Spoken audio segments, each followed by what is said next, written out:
নমস্কার বন্ধুরা, দেখো পুজো চলে এসেছে আর পুজোয় যাতে তোমরা সুস্থভাবে কাটাতে পারো সেই জন্য আমি কিছু স্বাস্থ্যকর টিপস এনেছি। দেখো, পুজো দারুণভাবে কাটানোর জন্য মূলত দুটো জিনিস দরকার। এক হচ্ছে পয়সা আর দুই হচ্ছে জামা কাপড়। হ্যাঁ, এই দুটোতে হয়ে যাবে আমার। শুধু সমস্যা হচ্ছে পয়সার বিষয়টা। আমার তো পকেট একেবারে ফাঁকা। আইডিয়া। হ্যালো, ভাই বলছি, এবারে তোর পুজোর বাজেট কত?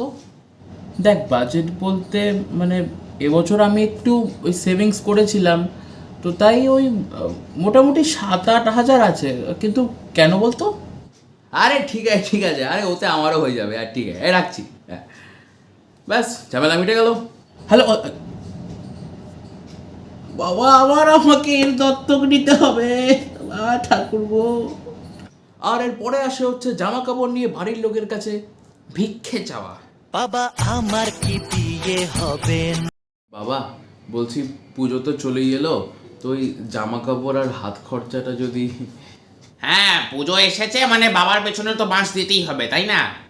আর এই তোকে তো কদিন আগে একটা কিনে দিলাম না? ওটা তো জার্সি, ফুটবল খেলে। হ্যাঁ, তো তাতে কি হয়েছে?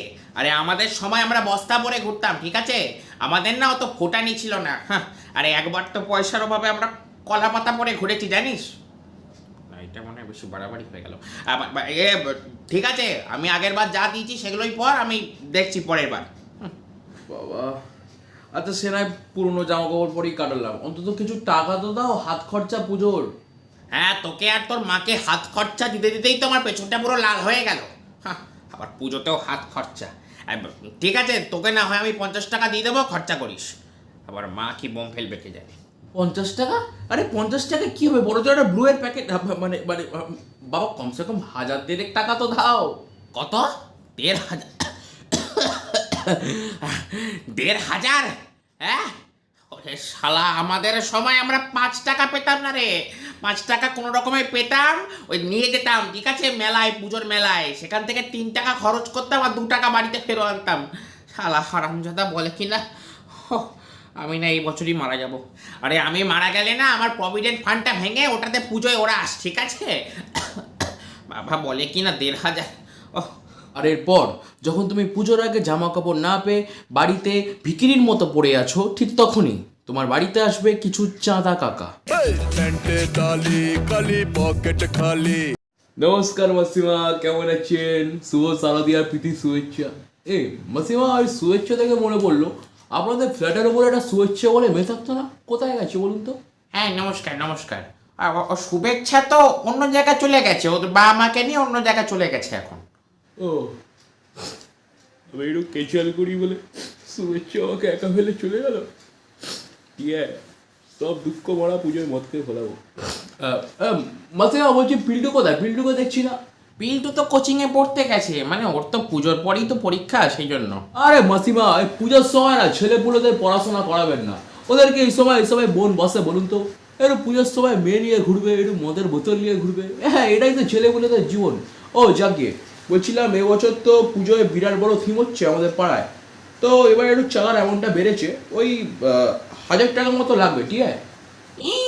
কি বলো কি, 1,000 টাকা? হে রাধা মাধব, আরে 1,000 টাকার মতো তো কোনো কিছুই করো না তোমরা। ওই চারধারে দুটো বাঁশ গেঁথে প্যান্ডেল করো, ওর জন্য 1,000 টাকা নেবে? কি বলছেন মাসিমা, এলাকার খবর রাখেন আপনি? আরে এবছর না পাড়ায় শিল্প পুরো গুজে গুজে ভরেছি, ঠিক আছে? আশেপাশে কেউ করেছে এরকম বলুন তো? ইয়া বড় থিমের প্যান্ডেল করেছি, শিল্প সাংস্কৃতিক উৎসব করেছি, বিভিন্ন নাচ আছে, গান আছে, আবৃত্তি আছে, কত রকম কত কিছু আছে। ইয়া বড় একটা সাউন্ড সিস্টেম এনেছি, ঠিক আছে? যখন বাজবে না পুরো হাড্ডি কাঁপাবে, হাড্ডি। হ্যাঁ, দেখবেন শুধু। সমস্ত চাঁদা কাকার উদ্দেশ্যে বলছি, তোমরা যদি পুজোতে 1000-2000 করে টাকা নাও, তাহলে আমরা কি করব? একেতেই তো বাড়ির লোক আমাদেরকে টাকা দিতে চায় না, তাহলে কি পুজোতে ছাতু মুড়ি খেয়ে ঘুরে বেড়াবো আমি? তাও ঠিক আছে, ধরো আমি 1000-2000 টাকা দিয়ে চাঁদা কাটলাম, এবার আমি প্যান্ডেলে গেলাম। এবার আমি প্যান্ডেলে গিয়ে একটু বসবো, একটু আরাম করব। আমি ভাববো যে একটা সুন্দর বাংলা সঙ্গীত চলবে, কিংবা একটু ঢাকের আওয়াজ হবে। কিন্তু না, প্যান্ডেলে বাজবে হচ্ছে আর কত রাত একা থাকবো।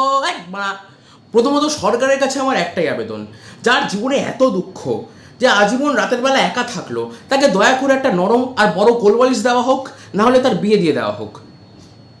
এক মিনিট, এটা কি আমি আমার কথাই বললাম? এবার যেহেতু পুজোয় হাত খরচার মতো তোমার কাছে কোনো টাকা পয়সা নেই, তাই তোমার ভাত কাপড়ের দায়িত্ব পুজোর সময় কোনো একটা এটিএম মেশিনওয়ালা বন্ধুকে নিতে হবে। বন্ধু মানে একটু পাশে থাকা বন্ধু। এ ভাই, ওইদিকে দেখ না কি সুন্দর মোমো বিক্রি হচ্ছে। হ্যাঁ দেখেছি।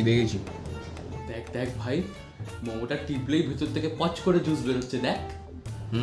আরে শুধু মোমো কেন, এখন যে কোনো জিনিস টিপলেই পচ করে জুস বেরোয়। ভাই একটু ওইদিকে দেখ না, একটা বন্ধু তার একটা ভালো বন্ধুকে মোমো কিনে খাই দিচ্ছে, দেখ দেখ কি ভালো বন্ধু বল। আর যদি আমার এরকম একটা বন্ধু থাকতো, আমাকে পুজোর সময় অনাহারে থাকতে হতো না বল। ও এই ফেসবুকে একটা খবর পড়ছিলাম বুঝলি, একটা বন্ধু নাকি তার অন্য একটা বন্ধুর কাছে গিয়ে সারাক্ষণ খালি খাই করতো। তাই প্রথম বন্ধুটা দ্বিতীয় বন্ধুকে এমন কেলিয়েছে, তারপর নাকি তার অন্ডকোষটা ছোট বড় হয়ে গেছে। আর এর পরের পয়েন্টটা হচ্ছে সবচেয়ে গুরুত্বপূর্ণ, কারণ প্রতিটা ছেলে পুজোর সময় এই মুহূর্তগুলোর জন্য সারা বছর অপেক্ষা করে, আর সেইটা হলো ঢালবো নাকি বরফ দিয়ে। একটানেতে গেলাস ফিনিশ সঙ্গে পাপড়ি চাট। দেখো বন্ধুরা, মদ্যপান ছেলেরা মূলত দুটো কারণে করে। নাম্বার 1, আরে পুজোর সময় কি এত লোকজন এদিক সেদিক ঘোরাফেরা করে, তার বাড়া কিছুই বুঝি না। আরে এটা খেলেই তো পুরো পৃথিবী ঘোরা হয়ে যাবে। সারা প্যান্ডেলের মধ্যে গুতোগুতি করা, লোকেদের ঘামের গন্ধ আবার নেওয়া যাচ্ছে না।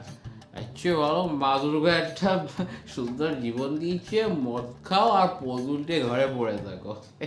আর ছেলেদের মদ খাওয়ার সেকেন্ড কারণ হলো, এই শোনো, তোমাকে বলেছি না তোমার আর আমার মধ্যে যা ছিল সব শেষ, আমাদের মধ্যে আর কিছু নেই। এখন তুমি তোমার মতো থাকবে, আমি আমার মতো থাকবো। তোমারও একটা জীবন আছে, আমারও একটা জীবন আছে। কিন্তু আমি তো সবসময় তোমাকেই চেয়েছিলাম, আর তুমিও তো বলেছিলে যে তুমি আমার সাথে সারা জীবন থাকবে। হ্যাঁ হ্যাঁ হ্যাঁ, আমি চেয়েছিলাম। বাবারি বাবা ঝগড়া করছে আমার সাথে। এই শোনো, আমি না পরে বুঝতে পেরেছি যে তোমার সাথে না আমার ঠিক যায় না, তাই হবে না। যাও তো, এই নষ্টা বেটা ছেলে সারাক্ষণ খালি মেয়েদেরকে ফোন করে বিরক্ত করে, রাখো।